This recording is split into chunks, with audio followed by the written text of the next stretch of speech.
Hello friends, तर स्वागत आहे तुमचं आपली या यूट्यूब चॅनलवरती. मित्रांनो, चॅनलवर नवीन असाल तर चॅनलला सबस्क्राईब करा आणि अशाच नवनवीन अपडेट्स पाहत राहा.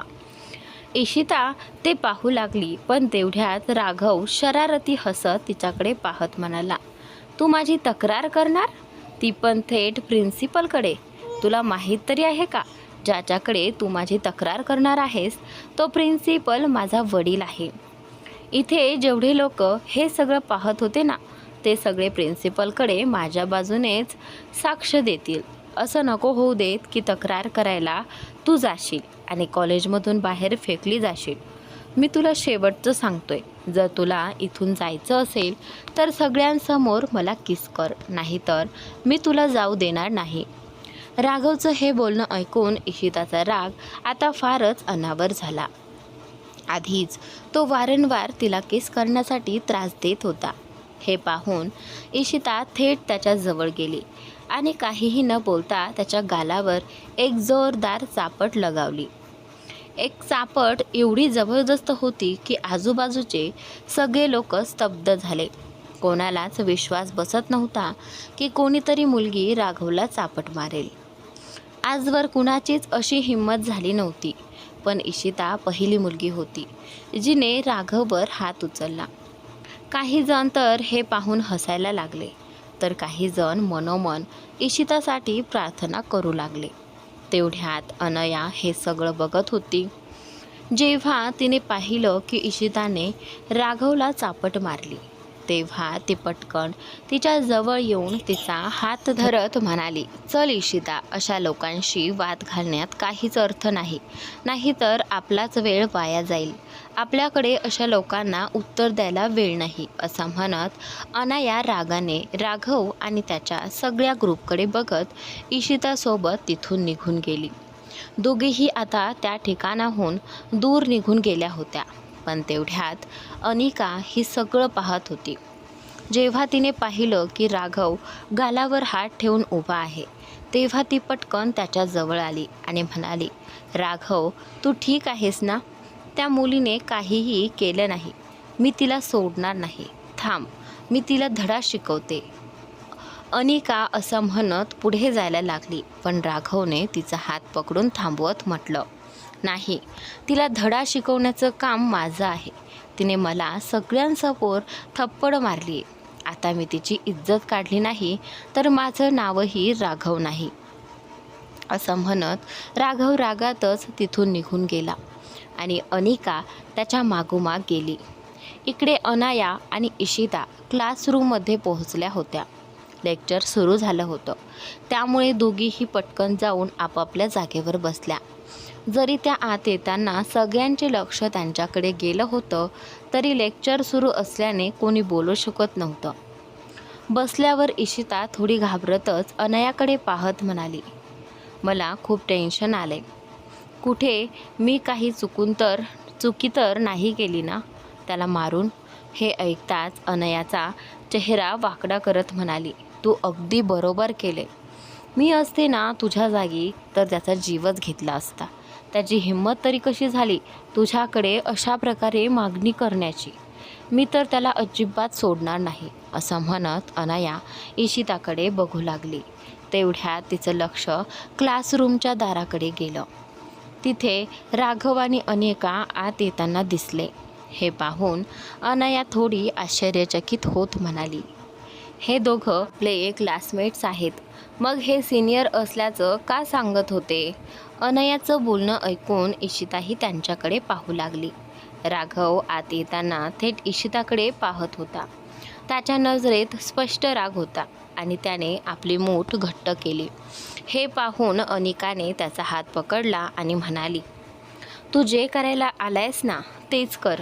अनिकाचं ऐकून राघव थेट टीचरकडे जाऊन हसत म्हणाला, सर, प्रिन्सिपल सर म्हणाले की प्रत्येक क्लासमधून काही विद्यार्थ्यांची निवड केली जाते. हे जे कॉलेजचं काम चांगल्या पद्धतीने करू शकतील, तर मी आजच तुमच्या क्लासमधून काही स्टुडंट्स निवडू का? राघवचं हे बोलणं ऐकून सर हसले. खरं तर टीचरही राघवला घाबरत होते. त्यांना माहीत होतं की राघव प्रिन्सिपलचा मुलगा आहे. आणि जर त्याला नाराज केलं तर त्यांची नोकरीही जाऊ शकते. हे लक्षात घेऊन सर हसतच म्हणाले, हो नक्कीच राघव, आम्ही तुला कसं नकार देऊ शकतो. तुला ज्याला न्यायचं आहे तो घेऊन जा.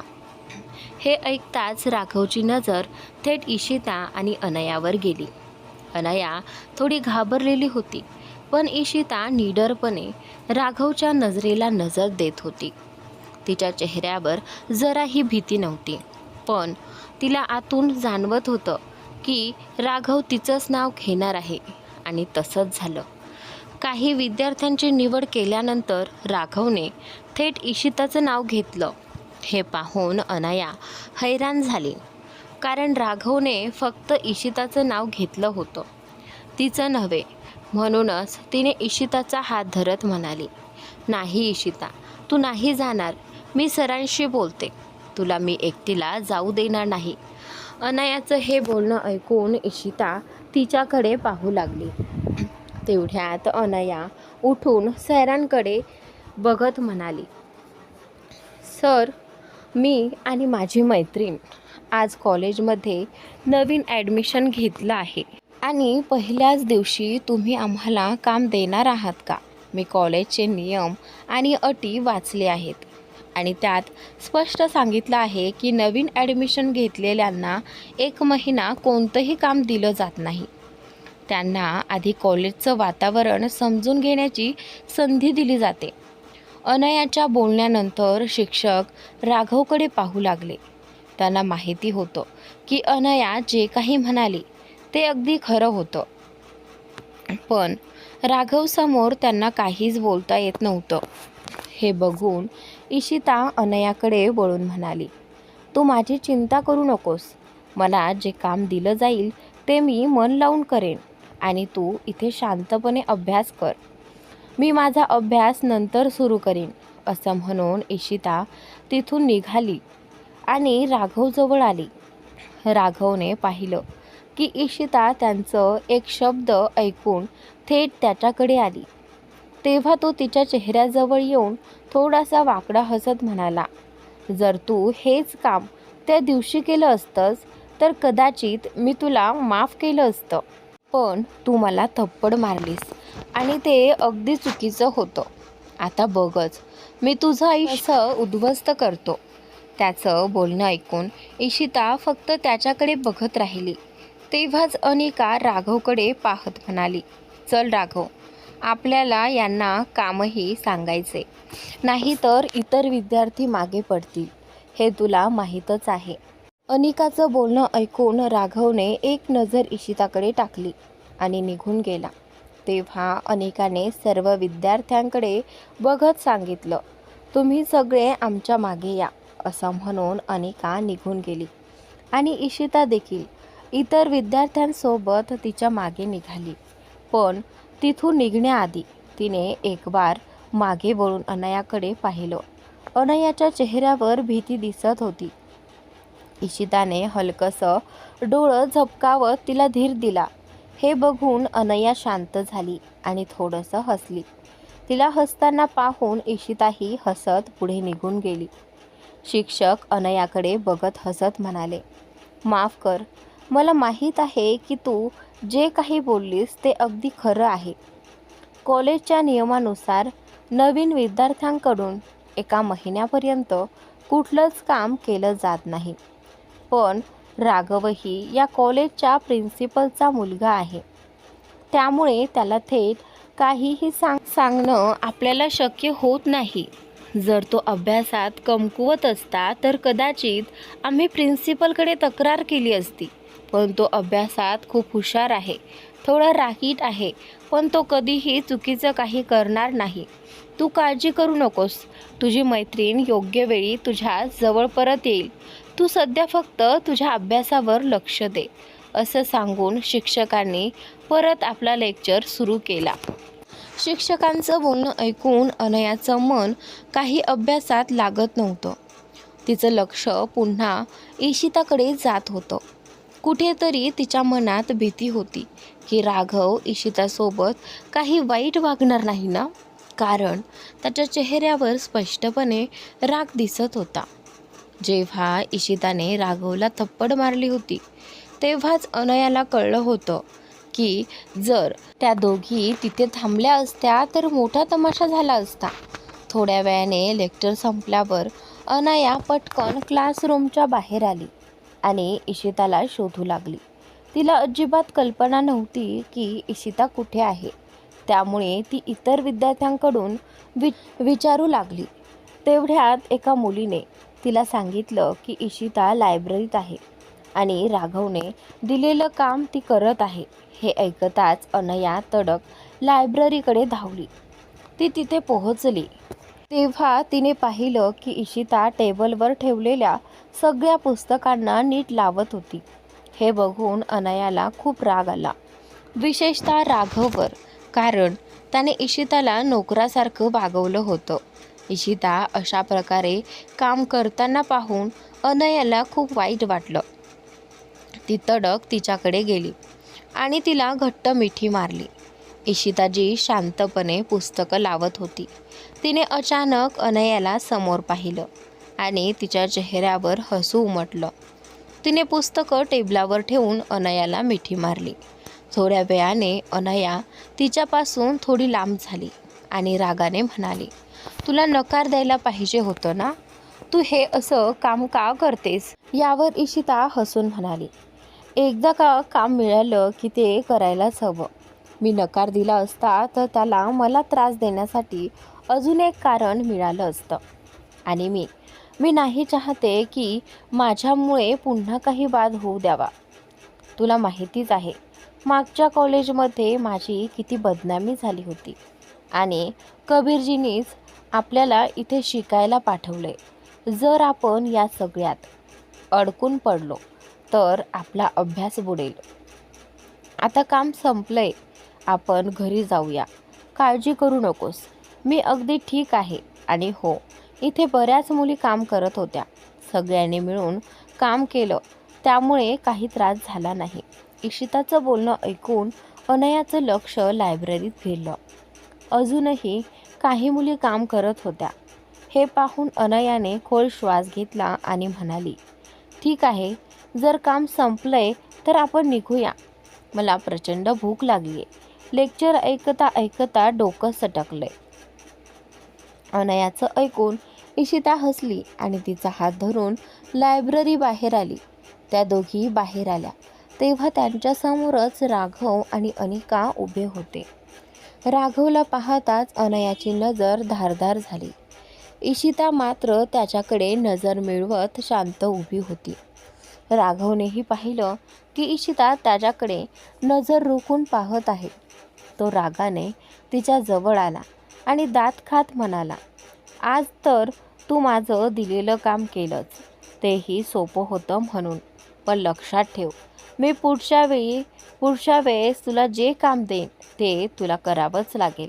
आणि जर नाही केलंस तर मी काय शिक्षा देतो ते तुला कल्पनाही नसेल.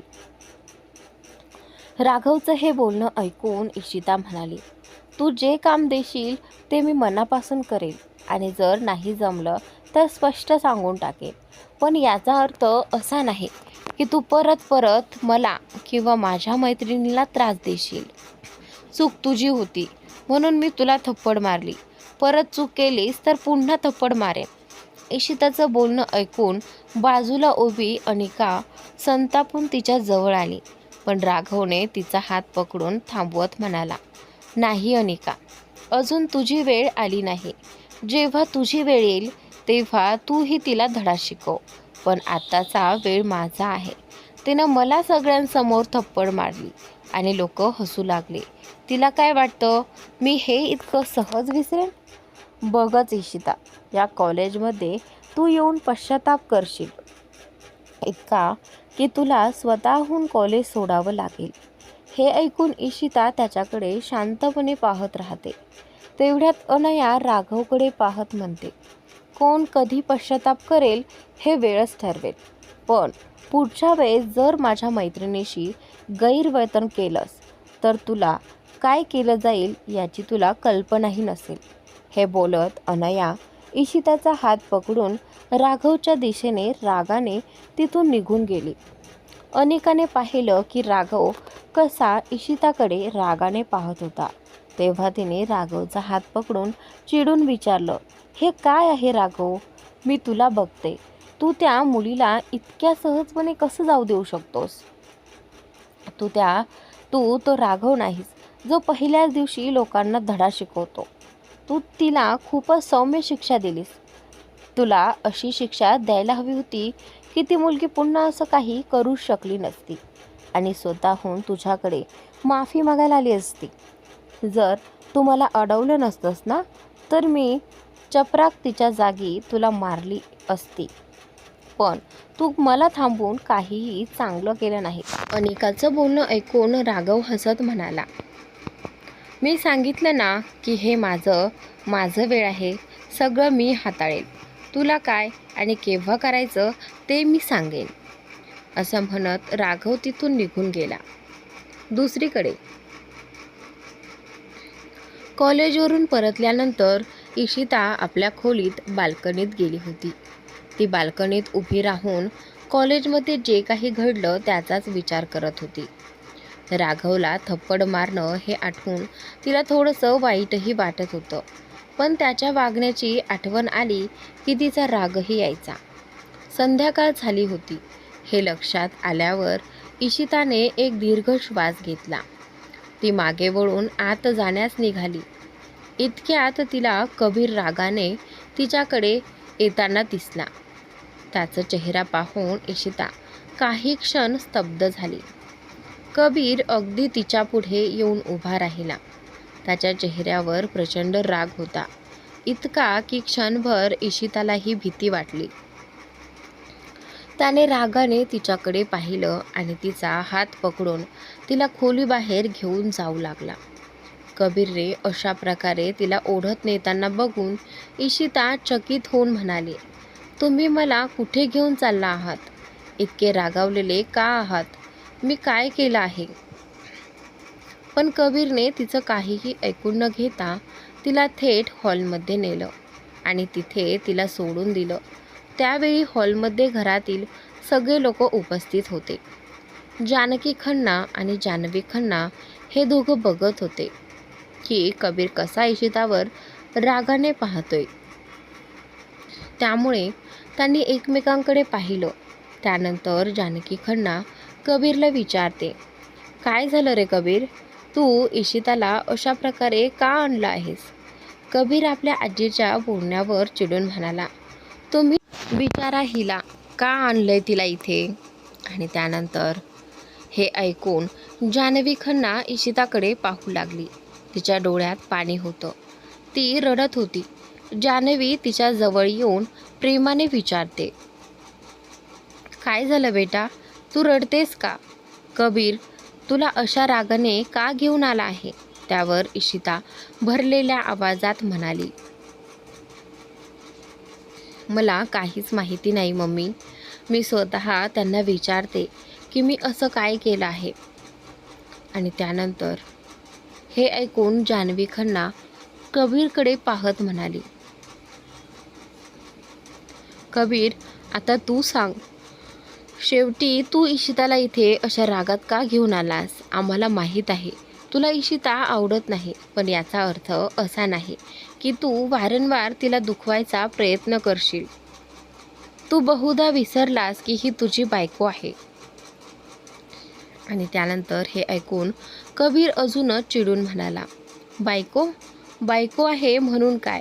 तिला त्यावेळी आठवण आली नाही का की ही माझी बायको आहे जेव्हा हिने प्रिन्सिपलच्या मुलाला चापट मारली?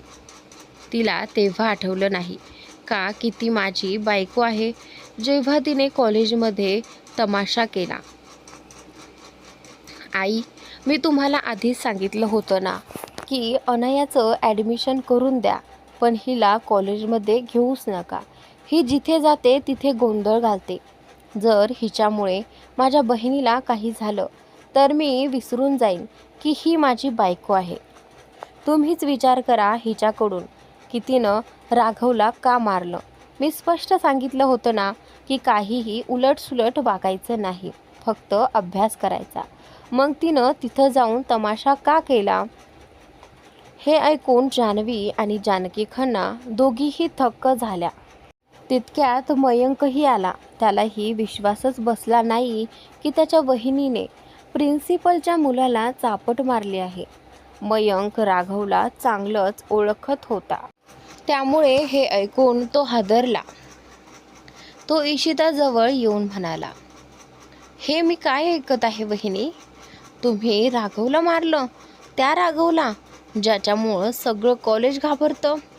मान्य करावं लागेल, काश मी तिथे असतो तर त्याच्या गालावर त्या चापटाचा ठसा पाहिला असता. मयंक इथे बोलतो. मयंकचं बोलणं ऐकून कबीर दात ओठ खात म्हणाला, जर तसं असेल तर तुला हवाय का मीही तुझ्याही गालावर ठसा उमटवू? हे ऐकताच मयंक शांत झाला आणि तिथून दूर आपल्या आजीपाशी गेला. इशिता कबीरला सत्य सांगायचं ठरवत होती, पण तिला भीती वाटत होती की लोक तिचं म्हणणं चुकीचं समजतील. एकतर कबीर आधीच तिला चुकीचं समजतोय आणि जर तिने खरं सांगितलं तरीही तो तिच्यावरच दोष ठेवेल असं तिला वाटत होतं. इशिता शांत उभी असल्याचं पाहून जान्हवी तिच्या हाताला स्पर्श करत म्हणाली, तू गप्प का आहेस इशिता? कबीर जे म्हणतोय ते खरं आहे का? तू खरंच प्रिन्सिपलच्या मुलाला मारलं? पण का? मी तुला तिथे शिकवायला पाठवलं आहे. असं वागशील तर आपली नाचक्की होईल. सदैवाने अजून कुणालाही माहीत नाही की तू आणि अनया कोण आहात, पण एक ना एक दिवस सगळ्यांना हे कळणारच ना. आणि जेव्हा कळेल की खन्ना कुटुंबाची सून प्रिन्सिपलच्या मुलाला मारते, तेव्हा आपल्या प्रतिष्ठेचं काय? जान्हवी खन्ना इशिताला म्हणतात. त्यानंतर हे ऐकून इशिताला अश्रूंनी भरलेल्या डोळ्यांनी त्यांच्याकडे पाहू लागली. इतक्यात कबीर चिडून म्हणाला, आता काय रडून काय फायदा? तमाशा तर तू आधीच केला आहेस. खरं तर मला तुला कॉलेजमध्ये ॲडमिशन द्यायचंच नव्हतं, पण माझी आई तुझ्या प्रेमात इतकी अंध झाली आहे की त्यांच्या सांगण्यावरून मला तुझं ॲडमिशन करून घ्यावं लागलं. पण मी हे मुळीच सहन करणार नाही की तुझ्यामुळे माझ्या बहिणीच्या आयुष्यात काही बिघडावं, म्हणून उद्यापासून तू कॉलेजला जाणार नाहीस आणि पुढचं शिक्षणसुद्धा बंद. कबीरचं हे बोलणं संपत अनया धावत तिथे आली. ती आपल्या खोलीत विश्रांती घेत होती, पण कबीरचा आवाज ऐकून ती लगेच बाहेर आली होती. बाहेर येताच तिनं कबीरचं सगळं बोलणं ऐकलं होतं आणि इशिताची मदत करण्यासाठी तिथे आली होती. कबीरने तिला पाहून रागाने विचारलं, जर तू इथे तुझ्या मैत्रिणीची बाजू घेण्यासाठी आली असशील तर गपगुमानं निघून जा, कारण मी जो निर्णय घेतला आहे तो मी बदलणार नाही. कबीरचं बोलणं ऐकून अनया थोड्याशा चिंतेच्या आवाजात म्हणाली, नाही भाऊ, मी इथे कुणाची बाजू घेण्यासाठी नाही आले, पण तुम्हाला एक गैरसमज झालाय. हो, इशिताने राघवला थप्पड मारली होती, पण का मारली हे तुम्हाला माहिती आहे का? आम्ही दोघी कॉलेजमध्ये जात होतो तेव्हा राघव आणि त्याचे मित्र आम्हाला आत जाण्यापासून अडवत होते. मी त्याला सांगितलं की आम्हाला आत जाऊ दे, पण त्याने साफ नकार दिला. उलट त्याने असं म्हटलं की तो आम्हाला एका अटीने आत जाऊ देईल, जर इशिता त्याला किस करेल तरच. राघवचं हे ऐकून इशिताला खूप राग आला आणि तिनं त्याच्या कानशिलात लगावली. आता तुम्हीच सांगा ना, त्या क्षणी इशिता जर त्याला थप्पड मारली नसती तर काय तिने त्याला किस केलं असतं का? ती अशा प्रकारची मुलगी नाही की कोणीही काहीही म्हणालं की तशीच वागत जाईल. ती माझी मैत्रीण आहे आणि जर तिच्या जागी मी असते ना तर मी कदाचित त्याला ठारच मारलं असतं. इशितानं तर फक्त एक थप्पड मारली. अनया कबीरला म्हणते, आणि तुम्ही तिच्यावर आरोप लावून अजिबात योग्य केलं नाही. मी तुमचा खूप आदर करते. घरातले सगळे तुमच्यामुळे घाबरून असतात, म्हणून कुणी तुम्हाला काही सांगायला धजावत नाही. हाच कारण होतं की इशिता देखील तुम्हाला सत्य सांगू शकत नव्हती. मी तिला सांगितलं होतं की घरी पोहोचल्यावर राघवच्या वागण्याबद्दल तुम्हाला सांगू, पण तुम्हाला माहिती आहे तिने काय उत्तर दिलं? तिनं म्हटलं की ती तुम्हाला काहीच सांगणार नाही, कारण नाही तिच्यावर कधीही विश्वास ठेवणार नाही. उलट जर तिनं सत्य सांगितलं तरी तुम्ही तिच्यावरच आरोप कराल, तिच्या चारित्र्यावरच शंका घ्याल आणि तिच्या या बोलण्यात मला काही प्रमाणात सत्य वाटलं, म्हणूनच मीही तुम्हाला काही सांगितलं नाही. हे सगळं सांगणं टाळलं होतं. अनयाचं बोलणं ऐकून सगळ्या घरच्यांच्या नजरा आश्चर्याने मोठ्या झाल्या. इशिता मात्र मान खाली घालून उभी होती. तिच्या डोळ्यातून अश्रू वाहत होते. हे पाहून जानकी खन्ना तिच्या जवळ आली आणि तिला मिठीत घेत म्हणाली, हे बघ, माझ्या बाळाला त्या माणसानं इतकं नीच काम करायला सांगितलं होतं. काळजी करू नकोस, मी उद्या तुझ्यासोबत कॉलेजला येईल आणि त्याच्या गालावरती 2-3 थप्पड टाकूनच परत येईन. जानकी खन्नाच्या बोलण्यावर मयंक देखील इशिताच्या जवळ येऊन म्हणाला, भाभी, तुम्ही त्याला फक्त एकच थप्पड मारली, तुम्हाला तर किमान 10 थप्पड मारायला हव्या होत्या. अनया अगदी बरोबर बोलते, त्याला शिक्षा मिळायलाच हवी होती. त्याची हिंमतच कशी झाली तुमच्यासमोर असं बोलण्याची? त्याला माहिती नाही का तुम्ही कोण आहात? म्हणूनच तो मनमानी करत होता.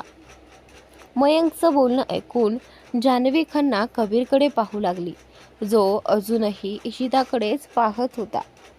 कबीरकडे पाहून जान्हवी त्याच्या जवळ जाऊन म्हणाली, कबीर, आम्हाला माहिती आहे की ही लग्न तू आमच्यासाठी केलं होतं, म्हणून तू अजूनही इशिताला स्वीकारायला तयार नाहीस. पण आता तुझ्याकडे पर्याय नाही, तुला हे नातं स्वीकारावंच लागेल. आज नसेल तर उद्या किंवा काही वर्षांनी इशिता ही तुझी पत्नी आहे आणि तिच्याशी जर कुणी असा वाईट वागतोय तर तू असं शांत बसून बघत राहणार आहेस का? तू काहीच करणार नाहीस? हे ऐकून कबीर नजर इशिताकडून हटवून जानकीकडे बघत म्हणाला, मी काय सगळ्यांचीच जबाबदारी घेतली आहे का? मी स्वतःच्या कामातही खूप अडकलोय. कबीर त्यांना म्हणतो असं म्हणत चिडून तिथून निघून गेला. कबीर निघून जाताना पाहून जान्हवी खन्ना खोल श्वास घेतात. तेव्हा मयंक तिच्या जवळ येऊन म्हणाला, मॉम, तुम्ही काळजी करू नका. भाऊ सध्या थोडे चिडलेले आहेत म्हणून तसं बोलले. गुस्सा शांत झाला की ते स्वतः विचार करतील. आत्तासाठी मी उद्या स्वतः कॉलेजला जाईन आणि प्रिन्सिपलकडे राघवची तक्रार करीन. मयंकचं बोलणं ऐकून जान्हवी हसून म्हणाली, नको रे, काही करू नकोस. मी माझ्या मुलाला खूप चांगलं ओळखते. तो जरी चिडून गेला असला तरी स्वतःच्या पद्धतीने तो हे सगळं सांभाळेल. असं म्हणत जान्हवी इशिताच्या जवळ येऊन म्हणाली, आणि बाळा, तू काळजी करू नकोस, आम्ही सगळे तुझ्यासोबत आहोत. यापुढे तुला कुणी त्रास देणार नाही. जान्हवी खन्नाचं बोलणं ऐकून इशिताने डोळे वर करून तिच्याकडे पाहिलं. तिचे डोळे रडून लाल झाले होते आणि तिचे नाक तर टोमॅटोसारखा लाल दिसत होता. हे पाहून अनया हसत म्हणाली, तुझं नाक तर अगदी आजारी झाल्यासारखं दिसतंय. तुला आता आरामाची गरज आहे. चल, आज तू माझ्या रूममध्ये झोप. आज तर तू भाऊकडे अजिबातही जाऊ नकोस. मला तर आता त्यांच्याशी बोलायचंच नाहीये. ते इतके वाईट कसे असू शकतात? कधी कधी तर वाटतं खरंच माझे भाऊ आहेत का ते. मी त्यांच्याशी अजिबात बोलणार नाही. अनयाचं बोलणं ऐकून इशिता तिच्याकडे पाहत म्हणाली, तू तुझ्या भावाबद्दल असं का बोलतेस? हो, ते थोडे कठोर आहेत, पण तुला खूप प्रेम करतात आणि माझी गोष्ट करायची झाली तर मी सुद्धा तुझ्या भावाला अजिबात आवडत नाही. ते सगळ्यांसमोर माझी टिंगलटवाळी करतात तर मी सुद्धा तुझ्याजवळ त्यांची तक्रार करते. मग तू मला का नाही म्हणस की मी वाईट आहे? हे ऐकून अनया तोंड वाकडं करत म्हणाली, अच्छा ठीक आहे, समजलं. तू आत्ताही त्यांच्या विरोधात काही ऐकू इच्छित नाहीस. चल आता माझ्या रूममध्ये, कारण उद्या आपल्याला कॉलेजलाही जायचं आहे. असं म्हणत अनया इशिताचा हात धरून तिला घेऊन तिथून निघून गेली. हे पाहून जानकी खन्ना जान्हवीच्या जवळ आली आणि म्हणाली, अखेर आपण त्या कबीरचं काय करायचं? त्यानं सरळ नकारच दिला. विचार कर, त्या बिचाऱ्या इशिताला किती वाईट वाटलं असेल. हे ऐकून जान्हवी हसत म्हणाली, मॉम तुम्ही काळजी करू नका, मी माझ्या मुलाला खूप चांगलं ओळखते. तो जरी गुस्स्यात इशितावर चिडतो, मला खात्री आहे तो त्या मुलाला धडा नक्की शिकवेल. तर मित्रांनो, आजचा भाग येथे संपलेला आहे. पुढील भाग पाहण्यास चॅनलला सबस्क्राईब नक्की करा.